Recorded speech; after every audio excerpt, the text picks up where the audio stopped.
All right. I guess it's time to start the next session. Warmly welcoming whoever is still joining in. So, great indeed. Daria. Yes, and I will say hello, bonjour, bună, moi. Any other languages in the room? Hello, maybe? Goda. Okay. Welcome to the session where we will try to decode the EU hype. And we hope you will hear from two minds who are really into the field for a long time. And we are also hoping that we will gain some volunteers in a way of EU spirit and understanding how the cybersecurity landscape is sitting for the whole continent, and why not a good influence globally for what happens there. So if we go to the next slide, you will just hear a bit about us. So I'm Daria, and I'm working in this field for a very long time. I started with running Erasmus Plus and training for administration in my home country, in Bucharest, in the capital city. And then I joined the NISA, where I had the pleasure to be in a team, in a kickoff team, with people who are like experts in all the fields in the world. So we were at that time kicking off the European Cybersecurity Challenge, which is like a CTF type of cybersecurity Eurovision, as we called it. And it's very, very popular nowadays. And each country sends teams and they compete every year, and it's quite useful for talent. And then some other projects like Annual Privacy Forum, Cybersecurity Month, and so on. Then I also work with the European Commission and European Council, so we could joke over the break with many inside jokes, let's say, if you have any kind of questions. Nowadays, I work in the private sector, so I change hats in a way. And you can find me in Allianz Group, where, the organization is quite big, so I think you probably know a little bit about it. But we are also talking mainly right now about how do we see the EU landscape. So we will change towards this topic. Yeah. Peter? Indeed so, and I guess one can maybe summarize that it's possible that you can view us also as some kind of EU federalists in terms of sort of appreciating the good things also about European Union and its benefits and so on. Of course, there are plenty of issues that are worth criticizing, and this is actually something that I do and my organization do as our everyday business, so to say. One could even say so that we try to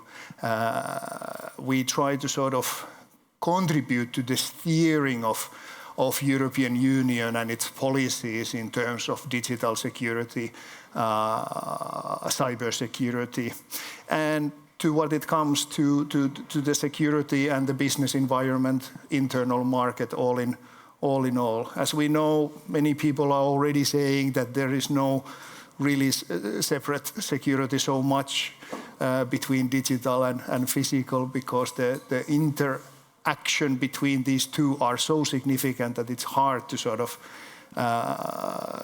maintain this divisive difference between these two. Of course, it always exists, and we know what is protection of data and computer systems. But when we talk about, for example, critical infrastructure, then it's equally important to understand that there is the outside of the critical infrastructure and then the insides of critical infrastructure, EA digital.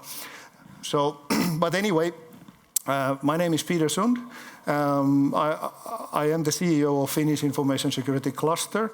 In Finnish language, we are called Kyberala, and that means that we are the industry organization for the cybersecurity industry that is operating in and from Finland. That also includes not only companies, but also research institutions and even, for example, higher educational institutions who provide professional level competencies to cybersecurity. So that's essentially myself. Maybe a little bit about my connection to the European Union and why we have been sort of finding each other for the presentation as well, is that I used to work for over 20 years in the public sector as a public servant for internal security, European Union internal security and its external dimension in various capacities within the EU structures and also from the government side of Finland for law enforcement and other security activities. So. Yeah, and I also have to say that Päivi Bruno is saying hello because she was also involved in a way in this presentation. So for those of you knowing her, she says hello. And what about the importance of cybersecurity for you professionally or privately? You think there is any kind of is it half-half? Is it more or one or two, professional or personal? For me, at least I think that nowadays I consider normal as a profession since I'm doing it all my professional life, but personally it's gaining more and more with family and peers, and everybody is knowing more about cybersecurity. Maybe somebody in the room would like to help us, like is it counting more professionally or privately for you, cybersecurity? We're in Finland, both. so yeah. that's the answer. Yeah, both. And of course, Wi-Fi is also at home or professionally. I would ask a question to you after that. Indeed, but it's. Yeah. I think, for example, like you mentioned, the family extension and so on. Just 2 weeks ago, not last week, but the week before, when the second last iOS update was coming, and I was calling to my son. He was leaving from school. He's in the 6th grade, and he asked if he can go to visit his friend after school. And I said fine. And then he said to me that before ending the phone call, "Hey, the new iOS update is out. Remember to update." No, okay. That was pretty cool. I have to say that I felt a little bit proudness of that moment. Yeah, that's parenting rule reversed in a way. So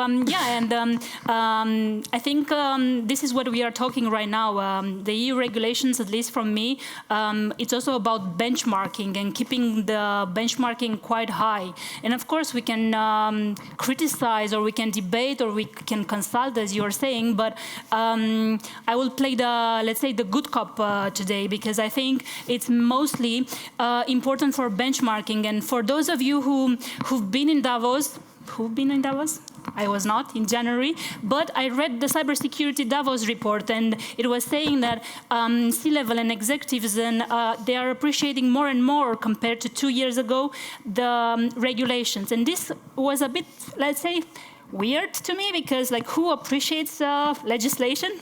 But the point is that it's quite important for benchmarking and keeping ourselves cyber secure. And I dared to come with this, let's say, long-term view on what's happening in the emerging cybersecurity threats. And this is from ENISA, our EU agency on cybersecurity. And as you see there, number one would be supply chain. I think for those of you who raise a hand working in cybersecurity, probably you deal with these kind of things like every week, maybe. For me, it would also be interesting to see that skills shortage is quite something that we should have it on our agenda. And I also would like to celebrate now that the European Union, we are the first one in the world coming with the AI kind of like regulation or like, let's say, common ground of understanding. What would you say about this slide from the other side of the room? Definitely, and now we come back to the criticism bit. You will see also later on that our debate and discussion might be focused in a little bit that I'm the sort of bad cop role here. But anyway, definitely these are all essentially highly relevant, but at the same time, purely stating the fact that we have a skills gap will not sort of solve the problem. And now we are seeing challenges, even though many people might agree that Finland has been one of those strong players in terms sort of educational quality and our ability to develop our society's members to a level that we can say that Finland as a nation and in terms of business, we operate on the sort of high competency level, and that is the competitive edge compared to, for example, countries where for example, there is quite technology low level of manufacturing, a lot of these kinds of activities. But even us, I'm growingly concerned about the fact that even in Finland this seems to be almost an unsolvable problem. How can we get the sort of skills gap solved? It seems that there are no short-term solutions, and even if, for example, we have proposed some, but they do not fit to the existing mechanisms. For example, in terms of funding and in terms of regulation and in terms of, for example, different kind of programs that exist already and so on. So it's really bureaucratically overwhelmingly difficult. I think the same is for number 2 here. So I would just erase the number 2, advanced disinformation campaign, because we are in a super PAC election year globally. And I think this is coming and we should be aware. And if we can use our networks to discuss about that, I think it would be good. And another point, I would raise number 7, raise the advanced hybrid threats. And maybe I would also point that from the legislation point of view, or like cooperation here in Finland, you host a very important center, I think, for cooperation on hybrid threats. Yeah. Indeed so. Indeed so. Of course, that the Center for Hybrid Threats is it's really overarching a perspective that how they are sort of advancing it, and it's more about research and better understanding, because we are now inventing new words like the hybrid and so on. So it's rather difficult because there's these terminologies and these strategic considerations. They are quite let's say they are floating quite high in the air, so to say. It's difficult to grasp the sort of practicalities of these issues. Okay, and now I will go a bit more deep dive into what happens at EU level, and I will try to, let's say, clearly state it. Policy clusters. When we discuss about cyber at the EU level legislation point of view, we have to be aware that we have different terms. So if we discuss about cyber diplomacy, then the European External Service will have the capacity to deal with it. If we discuss about cyber defense, we have an EU agency called the European Defence Agency dealing with everything around cyber defense. If we discuss about cybercrime, then we have Europol, and we also have CEPOL. So we have different bodies dealing with law enforcement. And of course, cybersecurity and NISA, and I would also add EU-LISA.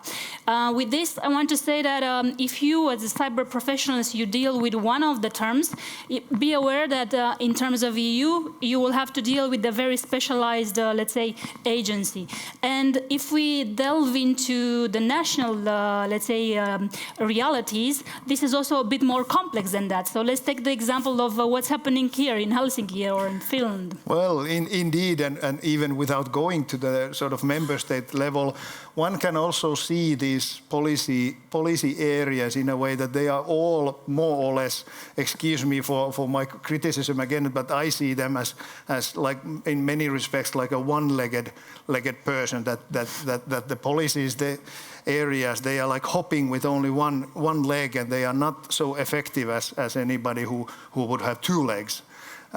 They can't really run very well. For example, the hyper diplomacy, you probably know that in this field there has to be an agreement with all 27 member states. They have to be with the same position in whatever is done in this field, and it's enough that we have one member state who for example disagrees. Probably you can guess which countries have been on the news lately about not really being on the same page with the others. And for example, cyber defense. We all also know that NATO is the military defense extension of EU defense, and European Union does not have the same competencies legally or for example, in terms of capabilities. So this is also not as effective. In cybercrime, the limitation is that the member states have sole legal competency in operating in the field of law enforcement. They can only EU can only act when there are, for example, issues that can be better handled jointly. And this does mean that, for example, many issues that we sort of tackle at the member state level, they cannot be directly brought to EU level, and hence there is this kind of slowness and partial ineffectiveness as well.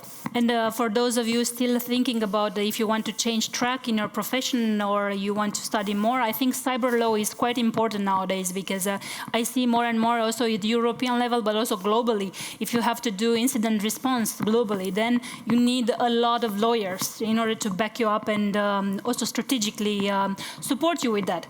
And before going more into... Plus that, of course, the more lawyers you have, the more problems you have. So it's also... Any lawyers in the room? You disagree with us or not? No.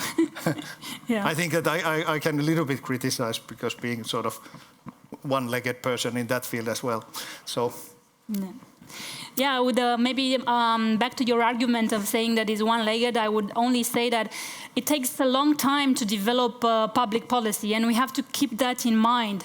It takes a long time for, let's say, Finnish level or Romanian level or French level, but imagine at the EU level. GDPR, it took about 8 years, the first version of it, and of course, after that, you go into a cycle of assessment. Is it working? Let's do GDPR 2. Let's do NIS 2. Let's do... So it's always evolving. So we have to keep a bit like, up to how the process goes.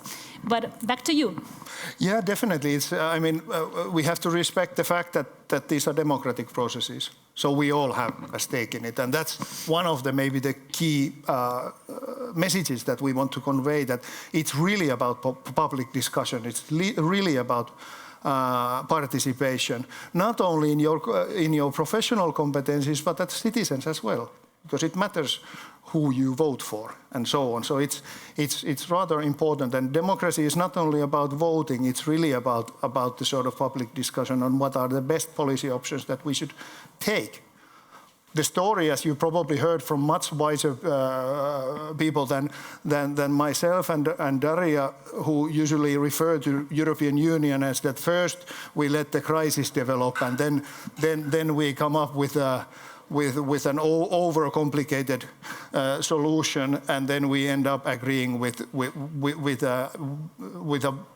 essentially a policy that nobody is really happy with. So that's quite often what it happens, because it's 500 million people and 26 countries with no federalist structure. So, but the storyline is really, if we look at what's really happening, we look at the decade of 2020s. This is what I see, at least, that this is really, the data must be protected and the society must be protected. So, because the data is not only about personal data, privacy and other things, but because this is the competitive edge. The business resides nowadays in data.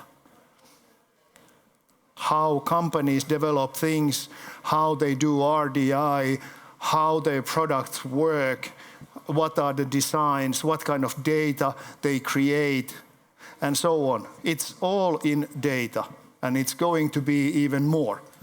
Plus that, of course, the society's functions, plus that our economic competitiveness against third countries must be protected. So this is the sort of narrative, what it looks like. So who should do what? It's not easy. For example, if we look at the 2030 digital decade, this is kind of one could call it a strategy, that there are plenty of different areas that are, let's say, more or less important. I'm not going to go through all of those, but maybe just mentioning a couple of issues. For example, the artificial intelligence. It was already a challenge more than a year ago, and now when the large language models came out and the chat GPTs and others, now it changed the game even more, because now actually everybody's using. Probably you don't even have colleagues who are not somehow involved in even in just trying out that, okay, can I save 10 minutes of my working time by doing something with. Just yesterday I asked, for example, Daria to come up with a graphical design I wanted to come up with, and it didn't work, so I had to draw it myself. But anyway, but this is what it is. And so now we are facing two issues. We are facing that because data is even more important, and now we have those AI systems that they have to be protected equally as any computer systems and communication networks. But at the same time, we have to concentrate more and more on the sort of acceptable use of AI. Which purposes are we using AI? And that is the European Union AI Act focusing mostly about what is really allowed and how the processes should be organized in those who develop and use AI. But there are plenty of issues. The democratic side, as you can quite easily say, well, we had the presidential elections here in Finland, and it seems that we didn't face so much problems with, for example, dis and misinformation, but we are seeing that there is a quite heavy potential for the next upcoming EU elections, that there might be a lot of possibly even successful attempts to sort of change the narrative. Well, like said, Should I try to read each and every? No. Yeah. Please don't. And it's not the intention for anybody of you in the audience to be able to see. What I'm highlighting is actually that usually the sort of commercial side of the story about regulation is that companies, they don't want regulation because it limits them and it creates administrative burden. Companies have to adjust, they have to do new things, and everything costs money. So they don't want that. But it's also seemingly clear that I'm seeing that at least some of your faces look like a little bit like mine, meaning that you have been in the working life for possibly decades. And you know that the field of cybersecurity has not, as an industry and as an social activity, has not been successful in solving the problem of cyber insecurity. So now the politicians are stepping up and creating new rules and making actors do things. And this is what it looks like. These are EU digital agenda regulations. Not all are cybersecurity, but all of these boxes are regulations, individual regulations that have either come out recently or are soon to come. And in many of those, there are precise requirements for cybersecurity. Some are at the center, very center of the regulations, which we will be focusing later on. Yeah. But there is a lot. But the good news maybe from the other side is that also sometimes they have sunset clauses, you know. So you can hear about cookies today, but tomorrow you will just eat the cookies and not hear about the digital ones anymore. So I stay positive because of the sunset clause. Or you also have it on your slide that it's about harmonization of GDPR enforcement. So sometimes maybe with GDPR 2 you will see that some things get simplified. And for those of you applying for EU funds, for example, this was also a story. 10 years ago, there were a lot of more documents, and now everything is a bit more like federated, more like easy in a way. So let's say that the EU system as such is not very agile, but it learns in a way. Indeed, yeah. One can say so, yeah. And a good example about the cookies, it used to be that the digital cookies, somebody crushed them in our regular food and didn't tell us that there are some Now the situation, as you know, when you go to any website, you'll see that the cookie is forced on you, but you know that there is a cookie you have to eat. So it's there and it's asking first that how many cookies would you like, because you have to eat some. And let's see whether there will be a working solution of, for example, choosing not to enjoy cookies and only spaghetti and so on. But coming back to this slide, a lot of the discussion and a lot of recent years' activities have been focused on digital infrastructure.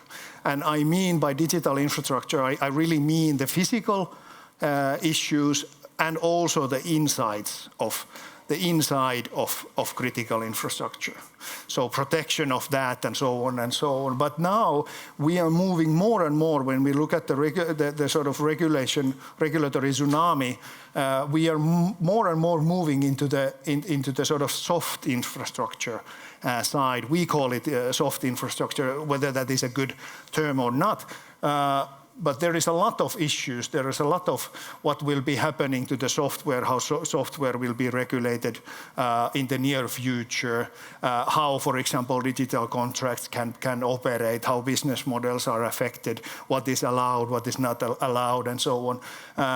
Various standards, there are plethora of standards at various levels being developed. For example, the EU Machinery Act alone, one legal act alone contains more than 1,000 standards and so on. So there is a plethora of various things. Most are, of course, highly useful as well, and so on. And plus, of course, the data spaces, because the data economy is here already and it's going to be even bigger. All of these are sort of EU center, and they are also very critical to the field of cybersecurity, because we are in a way in a symbiotic relationship with these issues. Well, you asked about the sort of perspectives from Finland. So this is a summary of how we see that, for example, also at EU level, what should be sort of those kind of principles we should be looking at, and maybe having a more robust discussion on. For example, that the cybersecurity industry must be able to operate profitable, because otherwise we will not have the kind of development, and also partial not able being even partially autonomous in Europe. Otherwise we would be depending on third country solutions and so on. And as you know, cybersecurity is a trust business, and that is not a good strategic outcome if that happens. Another example, for example, is that how much focus, how much value we as an industry can create to those who manufacture things that have digital aspects or qualities or features. How can we help those manufacturing industries in Finland and in Europe so that they are competitive, they are more trusted than before, and more reliable? Yeah, but I also see a positive part on it, because, for example, EU had for a long time a problem with startups. The fact is that we have a lot of creative ideas, but however, in a way, they fly to Silicon Valley very quick for different reasons. And one of it would be the bureaucracy. It seems that since Europe is quite fragmented, also in terms of cybersecurity implementation, then it's very difficult to scale up on the whole continent. So that's why the flying process takes place. However, if you look a bit on the, let's say, 10 years perspective, look back in a way, I think we are a bit better into a resilient infrastructure and international recognition of the solutions from, I would say, okay, not manufacture, but antivirus solutions in Europe, or chip companies are also moving to the continent in a way. What did you say about that? Yeah, indeed so. And I think for Finland, for example, if we look at it after our joining to NATO a year ago, the bad actors, they stepped up their efforts as well, and we got a fourfold of increase in various harmful activities but we don't see the impact at the same level. So it means that we are clearly doing something good.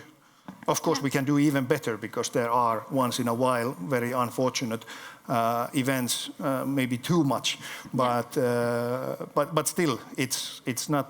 It didn't go as some may have expected that if there is a fourfold of effort, there will be a fourfold negative impact.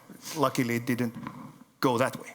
And for European perspective, I would add, for example, the Munich area is quite flourishing in solutions coming in this field, cybersecurity. Even companies coming from Silicon Valley, the real one coming in the Silicon Valley of Europe. Or in France, they also have like a so-called Silicon Valley. Or and you can find a bit of, let's say, positive news there that we are a bit consolidating the infrastructure. Yeah.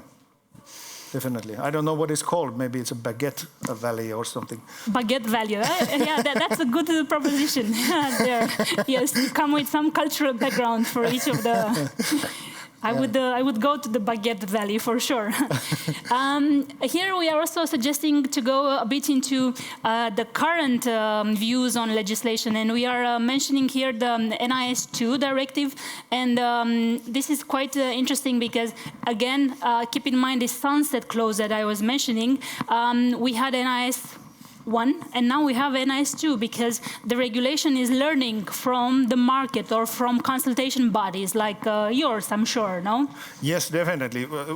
I think if we are brutally honest, I think we are learning from our mistakes. The NIS2 was not a success European-wide. It didn't create the outcome we wanted. So a lot of bureaucracy and a lot of administrational burden, but not really significant improvement in cybersecurity. So now we are doing it again. It's going to be really impactful, but also if we are able to do it right, it will improve the cybersecurity in Finland. And of course, other member states. It goes in a package with a very nice name, regulation, DORA, no? Indeed. Yeah. That is for banking sector. Yeah. The same kind of same content but different package. Who works right now on DORA implementation for the future? Yeah, sometimes. Oh, yeah. Right. It's coming next year. However, we have to prepare for it. Okay, so maybe did you read all the pages on it? I went. 35, yeah. Yeah. But for me, at least, after reading DORA, and by the way, spoiler alert, there are a lot of RTSs, so specific documents that come with it. So if you do incident response, you will have to read the incident response RTS. If you do cryptography, there will be something there. If you do testing, like any kind of penetration testing, there is something else coming there. Penetration testing is quite interesting because we will be obliged to do a lot more than we are currently doing. But one good news, at least from my reading of DORA, is that it creates a bit of a harmonization. So let's say if in my company you have different departments for IS, IT, protection and resilience, risk, this regulation really likes to have a common taxonomy, which is the EU term, and also implementation in a way. What do you think about that? Is it harmonized or not? I think it is, because it's sort of bringing issues. For example, in NIS2, one of the wisdoms I would say is that there has to be this kind of all hazards approach, meaning that threats must be assessed jointly together, no matter if they are digital or the atomic world threats. For example, I don't know, a flood or so some other, for example, climate-related or something, geopolitics and other things like that. That you have to start from the common base and then work your way up to the level of the communication networks and computer systems. Okay, and then I will go quickly through some other acts which they are there for a while, but I would like you to know about them. So it's the Cyber Resilience Act, who is again like it says there, secure hardware and software products. So for those of you who run that, probably you should be aware of it, or your regulatory affairs for sure, and information assurance. Then the Cybersecurity Act, it's also about how we put more into our ENISA role, because ENISA also had a limited mandate, but now with every regulation it gains more powers, it gains more tasks and roles. This is what I mean with power. And then it needs a bit more legislation coming up with that. On the next here you will hear more about research and innovation, and I'm sure either if you are in the private sector or academia or public organizations, you heard about Horizon 2020, or PPP stands for public-private partnerships, which we like a lot in Europe, I think, as a term.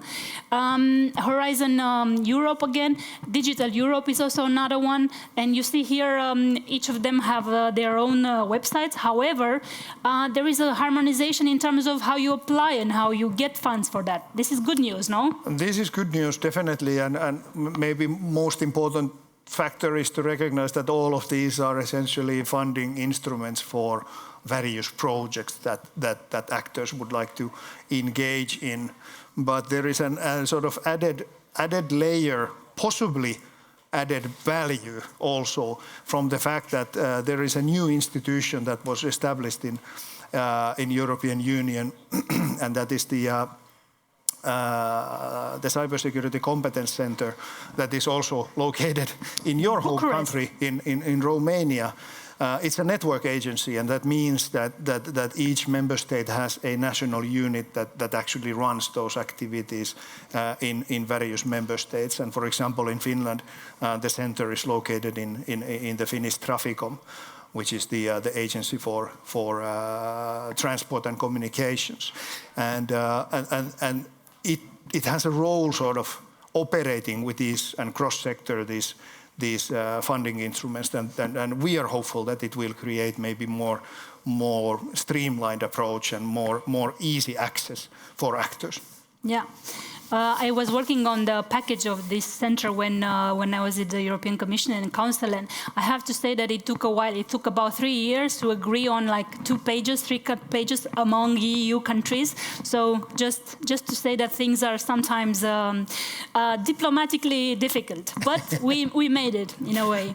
True. Then we were also mentioning some best practices, and here we should not forget about the Cybersecurity Atlas. I just let you check it out. And then EXO, which is again, it used to be a pilot project, now it's quite established, and it's a private-public partnership, and it does a lot of nice projects, including cyber for women, or cyber networks for CISOs, for CIOs, for those of you who are part of that. I am, and I kind of find it very useful because it's a nice peer-to-peer exchange. And quickly, we will also jump into the EU Cybersecurity Skills Academy. This is kind of new. We discussed about it from the first cybersecurity strategy of the EU, which was 2011, and then we discussed it again on the second version of the cybersecurity strategy, 2020. Still, now it's still like it's there. If you go and check it out, maybe you will not find everything. However, I think this project will really fly very nicely in all EU countries because we have a lot of content and the need is really, really acute. Indeed, so it's. But at the same time, while there is a really sort of justified reason to have actions at the EU level, for example, this one, but unfortunately, the Commission, from our perspective, the Commission made a rather significant mistakes as well. Firstly, because there is no academy, so make no mistake about it. So it's a shell name without of the content? regulation is a marketing term. There is no academy. There will not be an academy. It's actually a piece of regulation only, and the idea is that it will help member states do things. But the second problem is that developed member states, this is specific of course to Finland, and I will only comment from that perspective, who have extensive educational systems as well that are very well functioning. It's also possible that this is harmful for member states like Finland, that it's not going to be useful. But for some other member states, it might be just the thing that is needed. So we don't really know exactly. One of the problems is that in this proposal, the idea is that the industry, for example, digital industry, manufacturing industry, or any other industries themselves should sort of take the lead in education. But that, from the Finnish perspective, we see that as a highly problematic, because I think educational specialists and our existing structures and processes are much better doing that. And manufacturing industries should focus on what they are the best at, and not sort of mix this, but we have different approaches in different. I would go into details there, because I'm for public-private partnership, but we don't have the time. Maybe exactly. For beer after that. So yeah. So for the next 8 minutes, you will also hear us talking more about this dear subject of education. And here, you have statistics. Yeah, it's actually because now those what we went through, it's more about the sort of substance matter learning. What are the core things and what are the essential things in the technical sense of cybersecurity.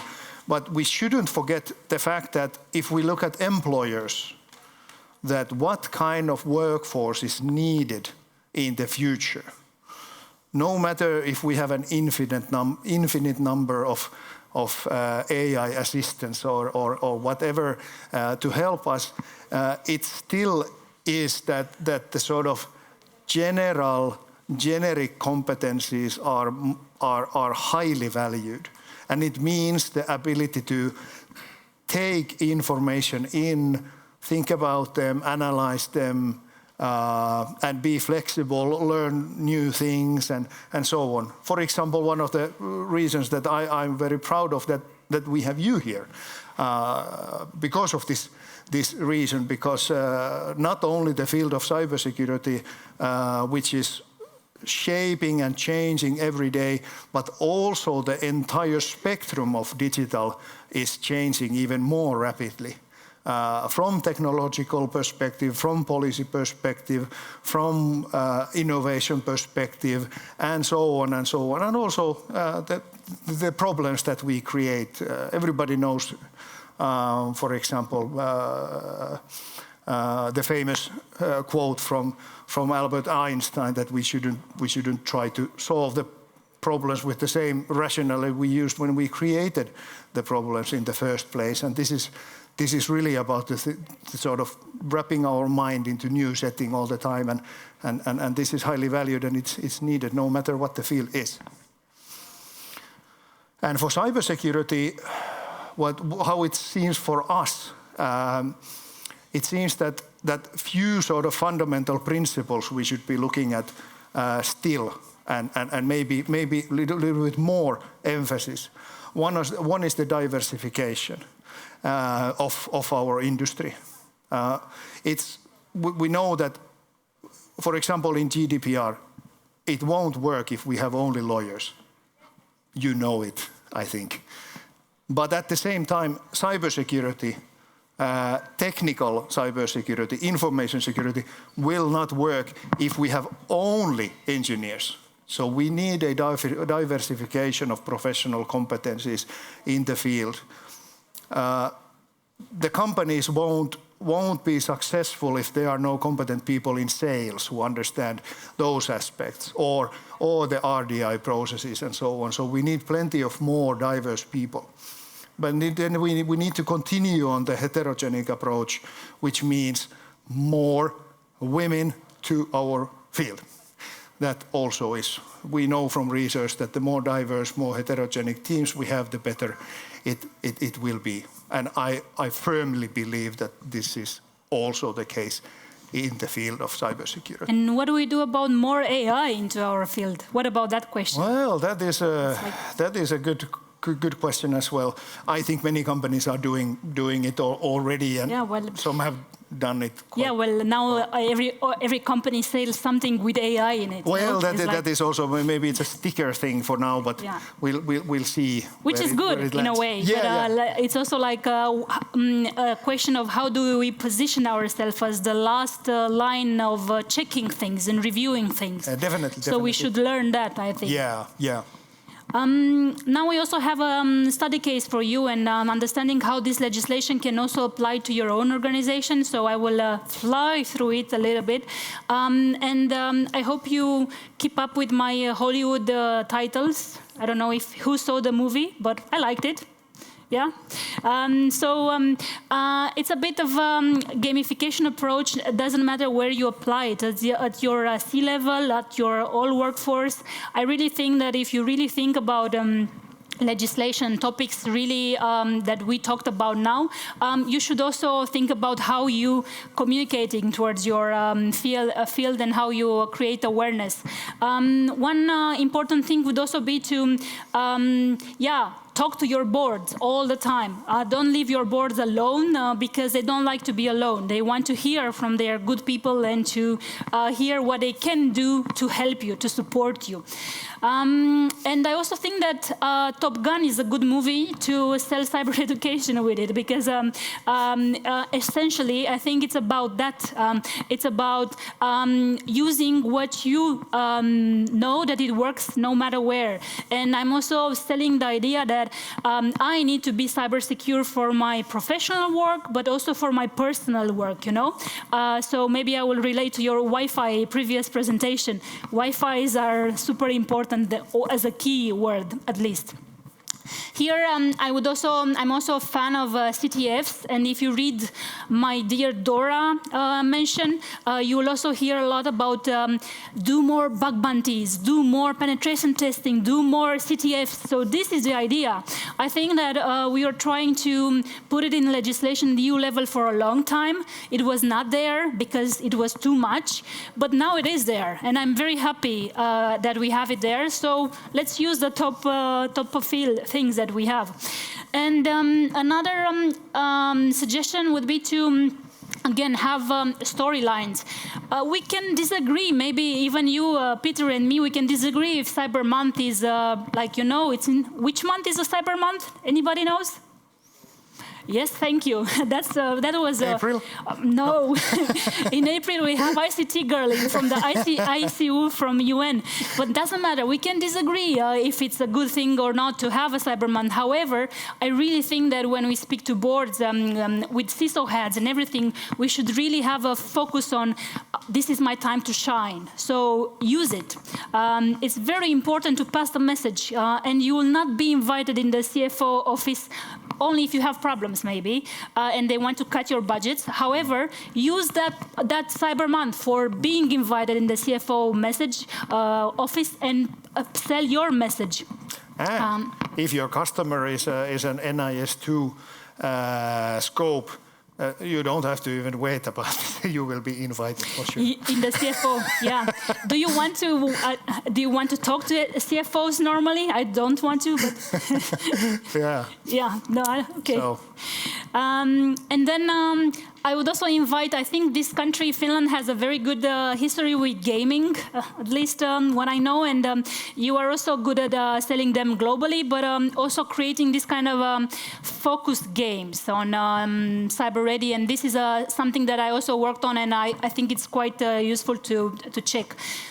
Something else I leave with you is how you could get involved to put some ideas that you may have on the EU level and different communities of sharing. So call for papers. Now, it doesn't matter if you are professionals in a private company. You could always sell go and read for academic purpose, you know. I think they're very useful to do this kind of public-private collaborations. And now we will also go towards another public-private... yeah. But very briefly, just a couple of maybe hints how to get involved. If you're a cybersecurity company, join us. If you're a woman, join the Women for Cyber Finland and see what's going on there. if you're looking to, for example, getting involved in general awareness of cybersecurity, information security, and hybrid, please do check out Cyber Citizen project. It's an excellent project run in Finland, an EU project where there is a systematic approach. What should everybody learn about digital security? Anybody from Cyber Citizen in the room? Yes. So we have there Marianne. So since we have 37 seconds, maybe you just have to maybe stand up and say if people want to talk about Cyber Citizen. Show your face. Yeah. I think that's. Yeah. Good. Thank you. It's like a Finnish-driven project. However, it's like a European-wide implementation. So if you have branches all over, I think it's good to have. Come to disobey, to connect. And so on. And for example, then the reason why we had the Ministry of Education there and the EU funds, it's actually when you study more, when you engage with universities for your own learning and join the projects that are funded by the European Union, those are the mechanisms how you can get involved. Okay, and we reached our last slide, and I see we have plus 1 minute, so probably we will not have a lot of questions. But thank you very much for coming to hear us talking about EU and what's available. Yeah. There's a little bit too much in the EU. It's like a fruit basket with so many fruits that you know from the start that you're not going to be able to eat all of them, and some will go bad, like our slides. You have to choose which one do you have. Yeah. So thank you. Any questions, comments?